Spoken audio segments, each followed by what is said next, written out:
I have all the bios on everybody, but if I do that, then I'm going to introduce them and we're all going to sit back down and go to the next thing. So if you guys wouldn't mind introducing yourselves, we already know who you are, so we can speed this up. That would be great. Good afternoon. My name is Raghu Nambiar, CTO for Cisco UCS. Also responsible for product management and solution engineering for emerging technology solutions. That includes big data, analytics, and Internet of Things. Thank you.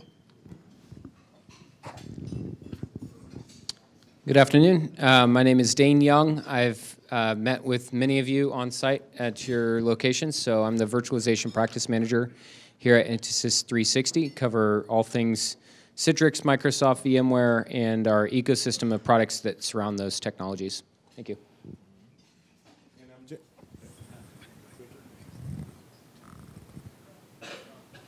Go ahead, try. Okay.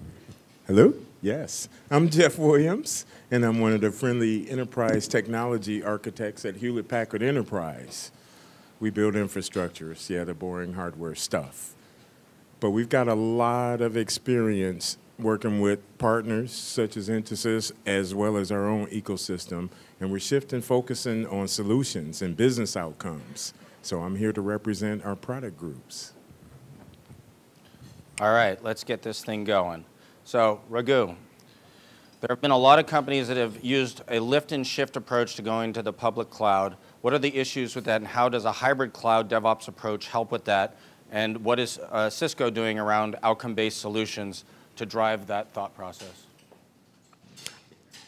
So I'm part of the Cisco UCS team. UCS is our data center compute platform.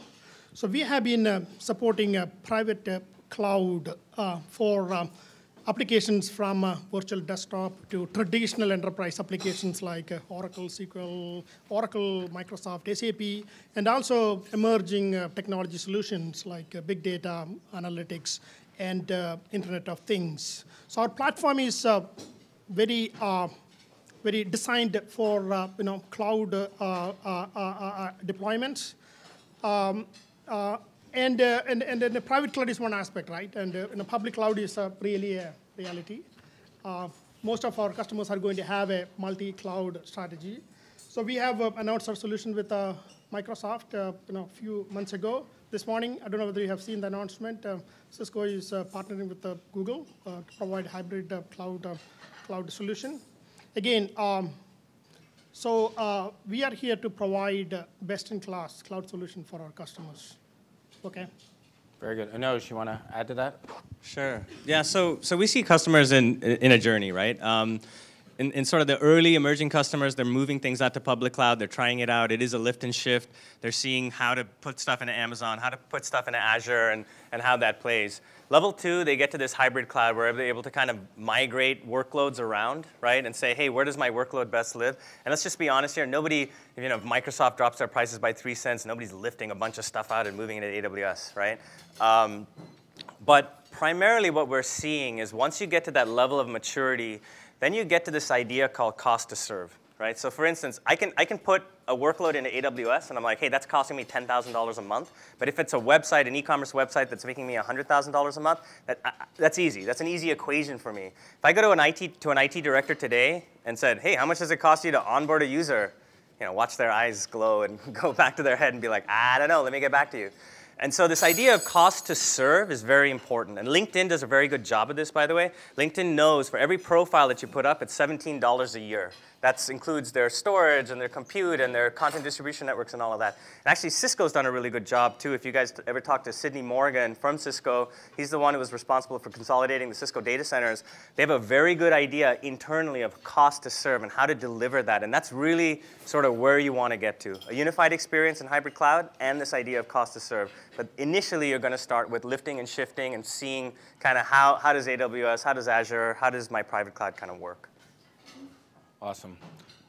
For the record, for those of you that were here last year, Sidney Morgan was actually one of our speakers. Always love to have the internal guys come and talk about what they're doing, delivering their outwardly customer messaging into their own internal systems. It's fascinating conversations.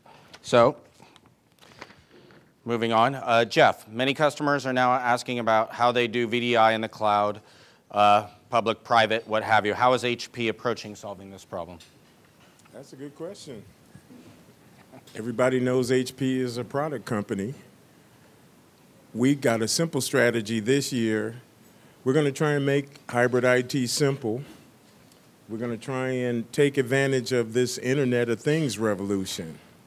So in this area of VDI, it's interesting because we're building new solutions, working with our ecosystem of partners. We've actually got a new solution called the HPE Intelligent Edge. When you think about edge computing, this is the Internet of Things.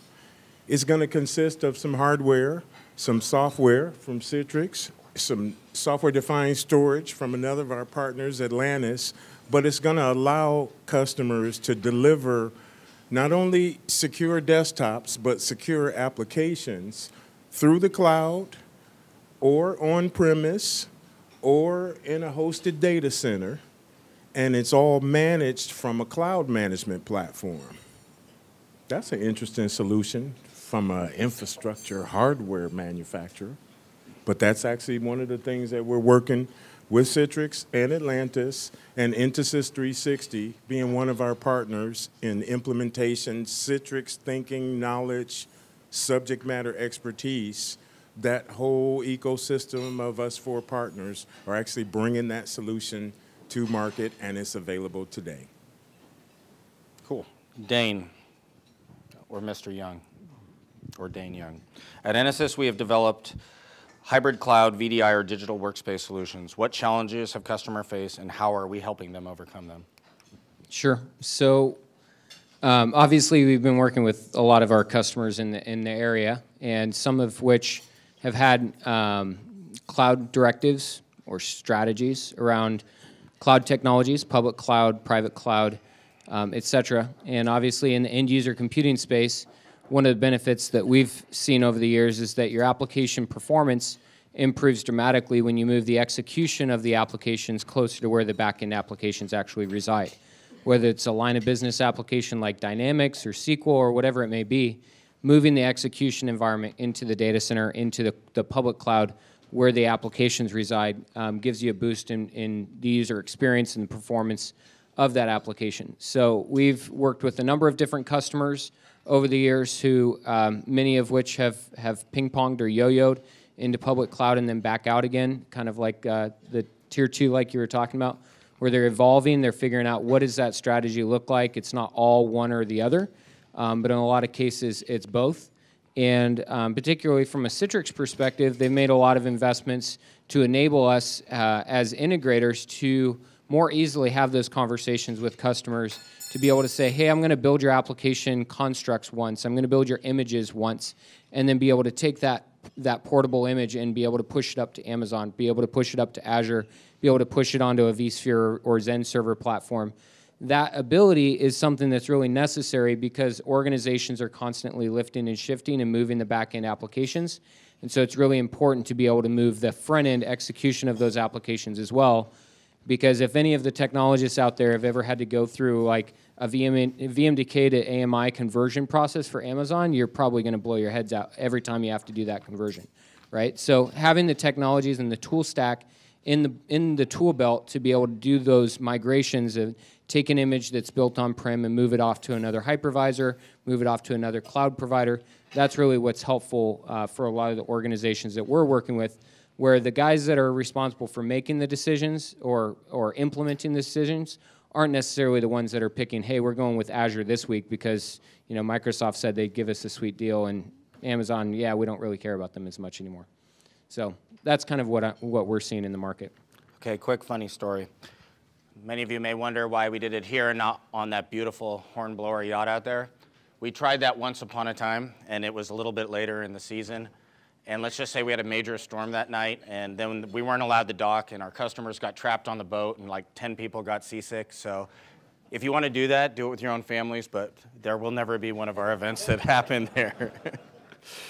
That being said, Raghu, with digital transformation on platforms like UCS and HyperFlex, how is Cisco changing the way customers view IT? So digital transformation is a very broad initiative from a Cisco perspective. It's all about connecting the unconnected. Some of the speakers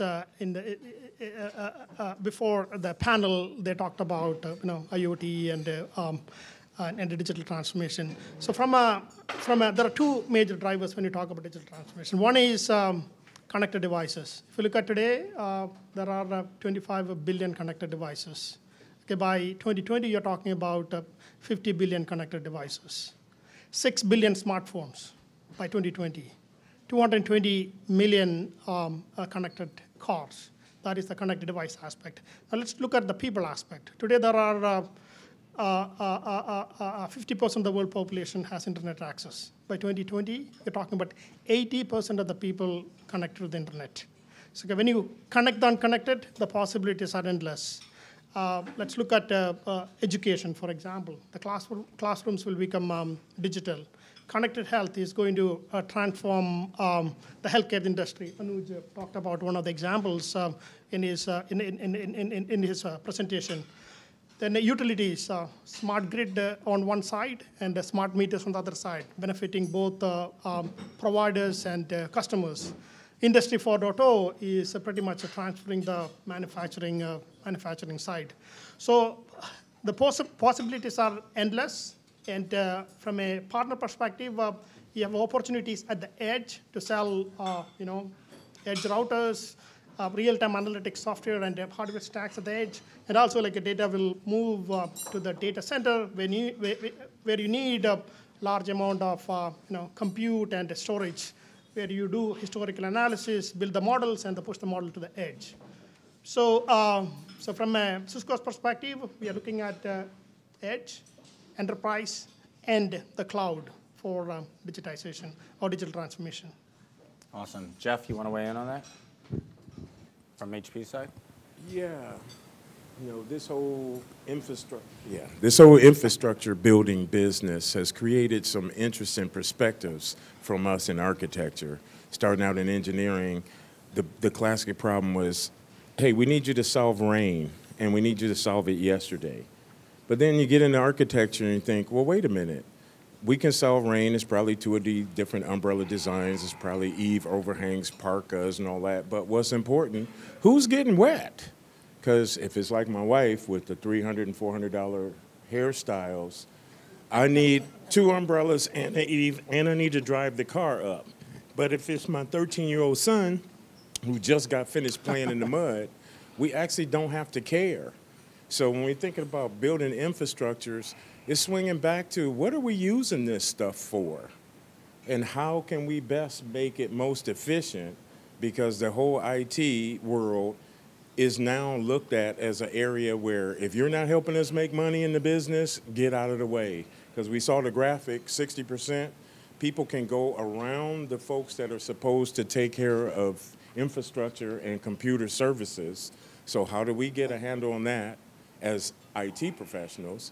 And how do we take advantage of all of these new technologies that didn't exist 5 years ago, and the new methods and the new, not just platforms, but the interfaces on how equipment works together? It's uplifted how we think about building solutions. Cool.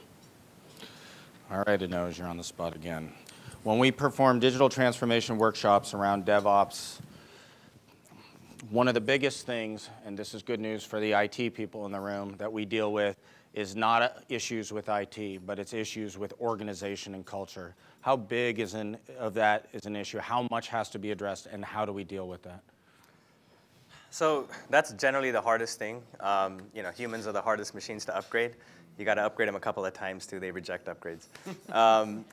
So what you find is if you try to do the old consulting thing, which I've fallen victim to, where you try to align all the leaders, you're never going to get that alignment, right? Because they're fighting their own little turf battles. But where you can really get involvement is really with the technical teams, but really centering around a win, a use case and a quick win, right? So don't let them go for a year just discussing, creating strategies, because you lose that momentum and people start to get distracted and go on to other things. And so if your initiative is taking that long to get to a meaningful outcome, you're really in jeopardy, right? So you want your digital initiative to really produce an outcome within the first 6 months, right? When you get that, once you get that first quick win, then you get 1 or 2 dev teams on there using this new CI/CD platform, then you can really add to that, right? And I'll give you an example. So I was a consultant for Blizzard for a while, and I remember we were consulting for them, and one of these Pivotal came in, right? So Pivotal said, hey, look, we've got this brand new platform. And Pivotal has a good platform, by the way. But what was happening was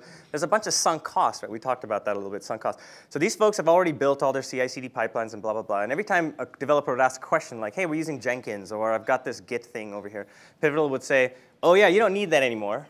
We've got this new thing over here. Pretty quickly, the devs are like, oh, man,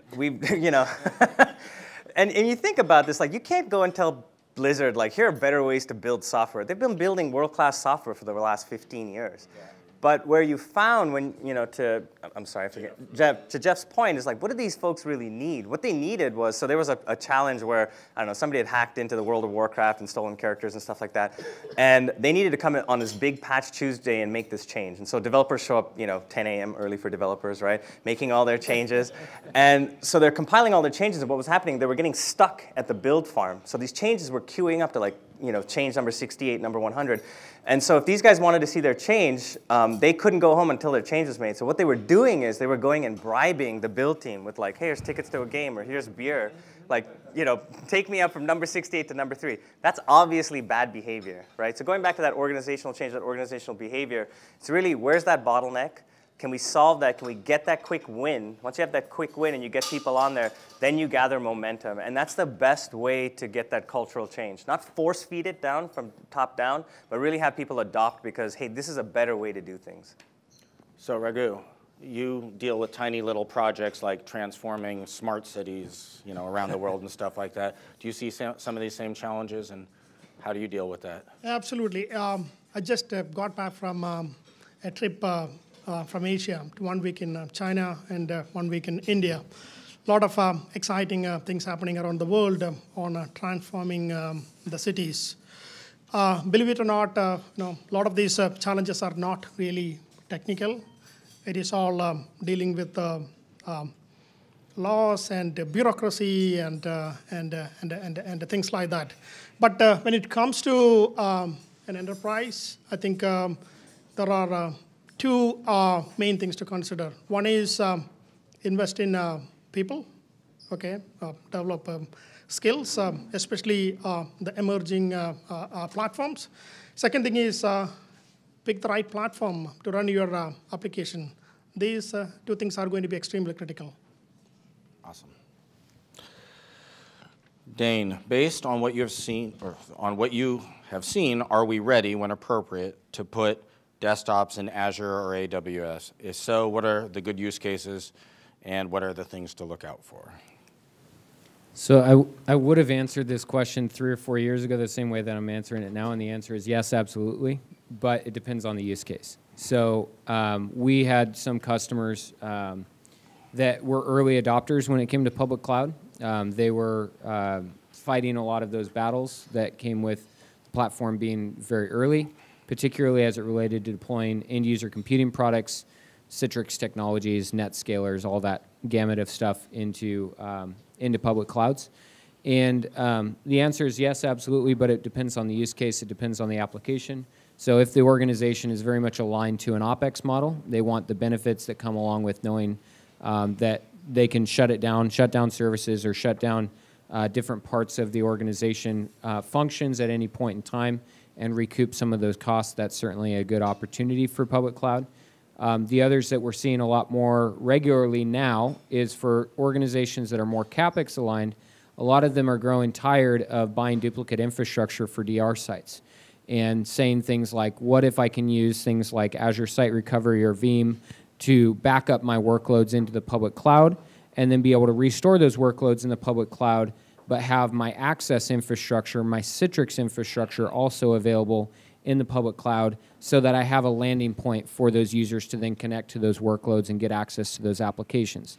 If my building where 600 employees physically reside craters and my data center happen to be there as well, sure, I can recover my data center, right? And I can restore my data center in my DR site or in Azure, but what about those 600 users? Well, there's a business continuity opportunity for deploying workloads that are ready to go, enterprise ready, have all the applications loaded, ready to spin up at any point.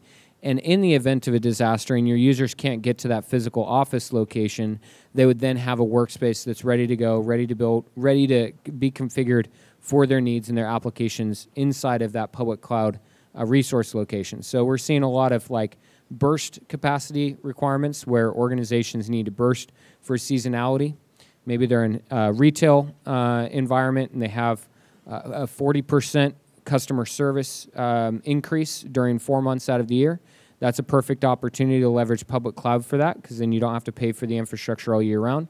You have a DR use case, and you have organizations that are much more OpEx aligned, because that's the way that their finance teams and their alignment within the board, and perhaps they're publicly traded, they like to see more of an OpEx model. So that's where we're seeing a lot of the good use cases for public cloud. Anybody that's run a quick 6th grade calculator can figure out pretty quickly that running 24/7, 365 workloads in the public cloud consistently is going to be more expensive than when you're purchasing infrastructure and deploying it on-prem.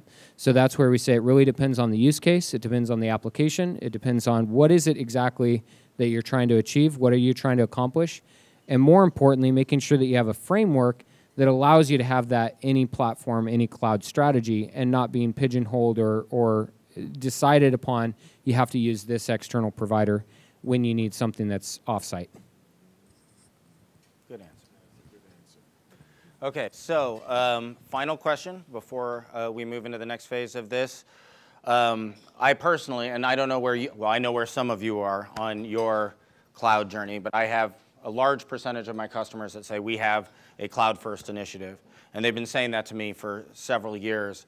And when I interview many of them today, they're still in the first 10% of their journey. And so for each of you, starting with Jeff, moving down the line,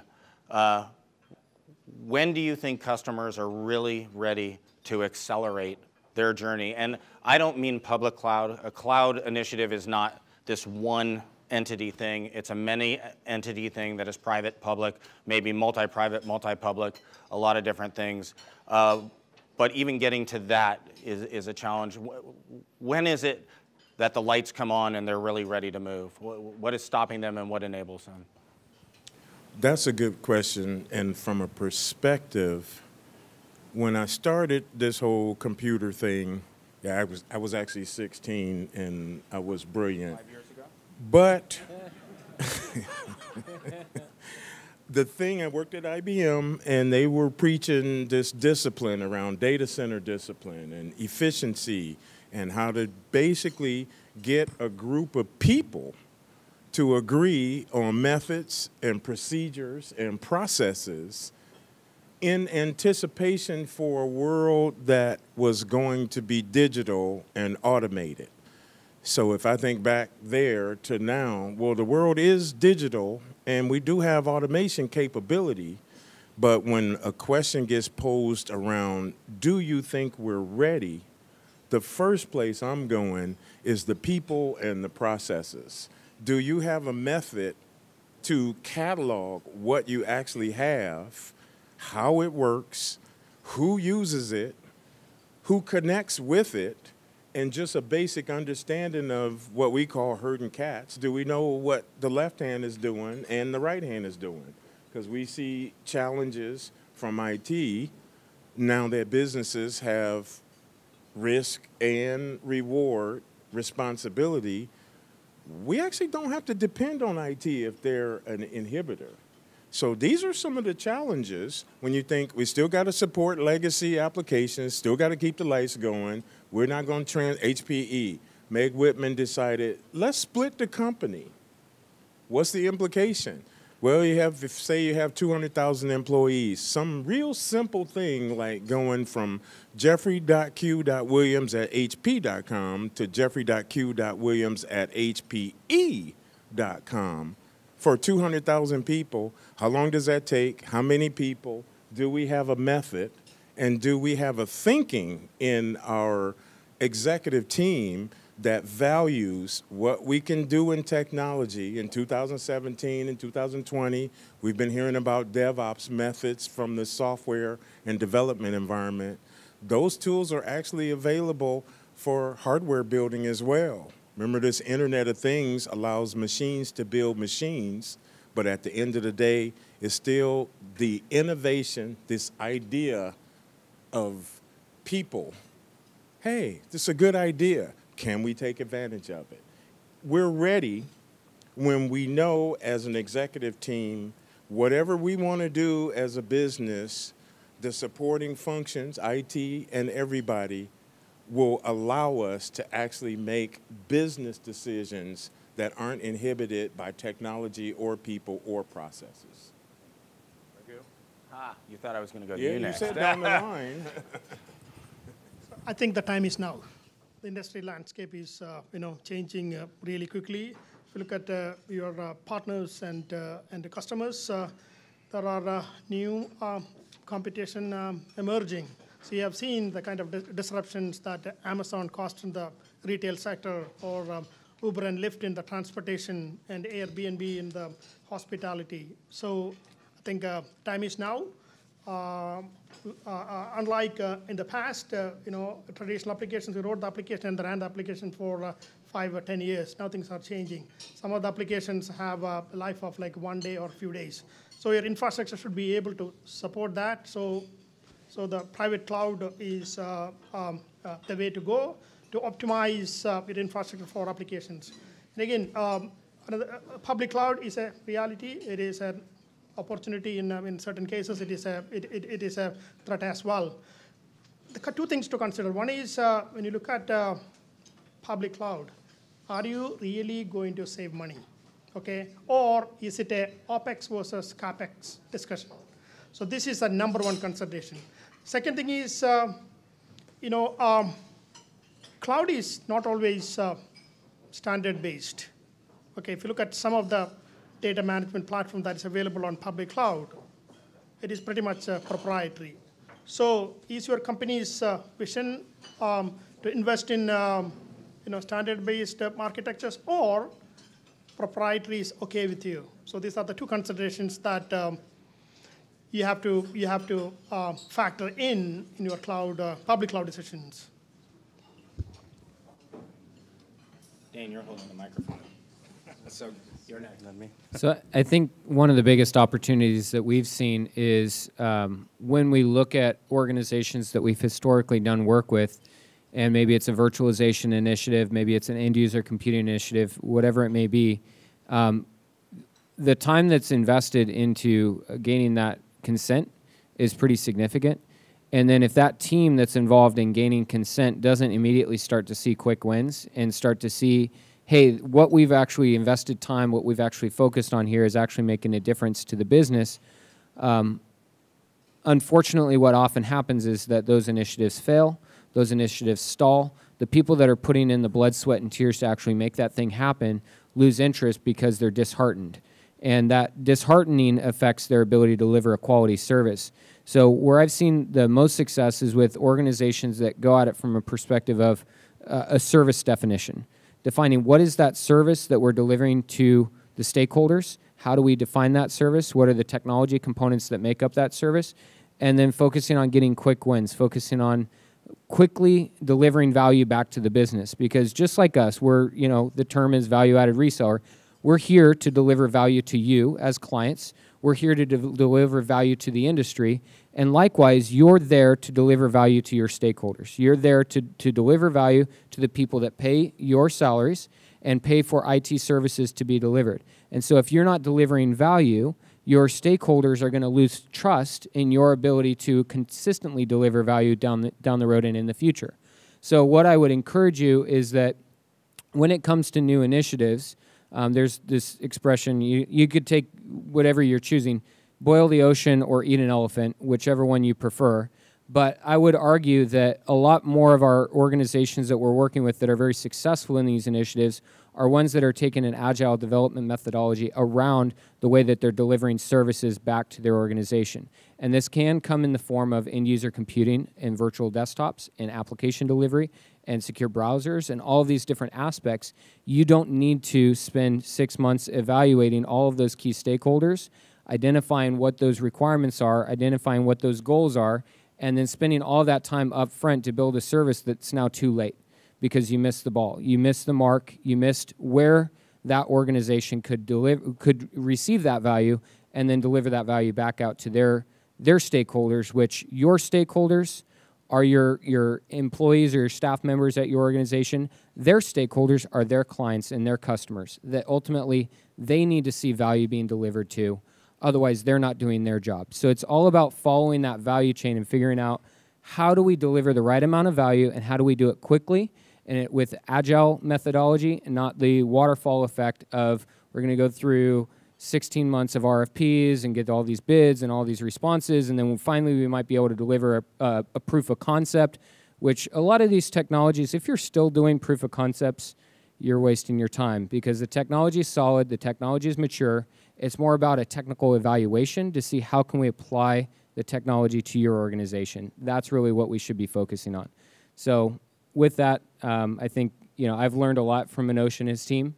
And I feel like there's a lot that we can apply around the DevOps mentality around just traditional professional services delivery and the way that we go about business. So that's my take. You got 1 minute. All right. So cloud, it's not private. It's not about hybrid. It's really about how does IT become more relevant to the business, right? It has nothing to do with the technologies underneath. It's really about IT becoming more fundamental to the business. These are IT businesses, folks. Netflix, Uber. This is becoming more important than ever before. This is your chance to do it. Are you ready? Were you ready to have kids? No, you weren't. I don't care what anybody tells me. How many courses that you took or whatever, you're not ready. You just got to do it and get started. Thank you. All right.